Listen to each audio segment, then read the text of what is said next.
marka koowaad waan idin salaamayaa marka labaad waxaan doonayaa inaan sheekha weydiiyo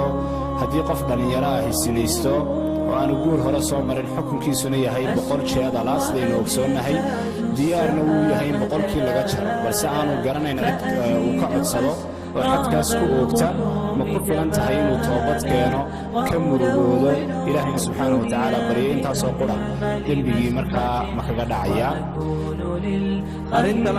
qofkii sinaystay maxaa lagu leeyahay waxa u horreeya lagu leeyahay waa tawbatu ila allah qofku waa inuu ogaado jariimada inuu ku dhacay iimaanka qofka uu weydaaranayo siduu nabigu tilmaamay laa yazni zahni xiina yazni wa huwa mu'min qofku ma sinaysto ilaa markaa uu sinaysanayo waa bilaa iimaan buu nabigu yidhi calayhi salaatu wasalaam oo ceebaha noocana iimaanka qofka u digda haddii uu ku dhacay towbaddaasaa waajib ku ah towbaddana waxaa ka mida inaanu dib ugu noqonin inuu go'aamiyo inuu xeer ciqaabeed raadsadaa waxba shardi ma aha ilaahayse inuu noqdo oo u toobad keeno waxaasuu inaanu dib ugu noqonin oo uu ogaado ehelkiisa in laga jari doono oo sinadaa hadduu sameeyey ehelkiisaa lagu imtixaani doono haddaan ummadda ka dayn towbaddaasu baa waajib ku ah daayartuna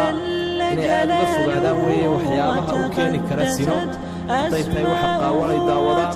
hadday tahay saaxiib xunay raacaan hadday tahay dal xunay tagaan sinadu waxay leedahay waddooyin buu sahla sida ilaahayna uli walaa taqrabu zina sinada ha u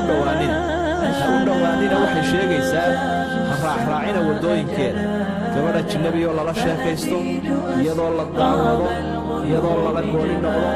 iyadoo la taabto waxaasoo dhan waa u dhowaanshaheeday ka mid yihiin qur-aanku diiday marka iimaanka dadku yaraaday fitnoobaanna way sii badataa baryahan dambena sinadu dabadii guuba way soo korodhay oo qaar xaaslaa sinaysta oo qaar dhallinyaraadaa sinaysta oo ceebtaas waxay sheegaysaa iimaan xumo dadkii oo sii ibtiloobaya aafaad ka dhacay iyo waxaan isgaadhsiintan oo dadka ay ku ibtiloobeen marka dadku ilaahay ha ka cabsadaan cawradoodana ilaahay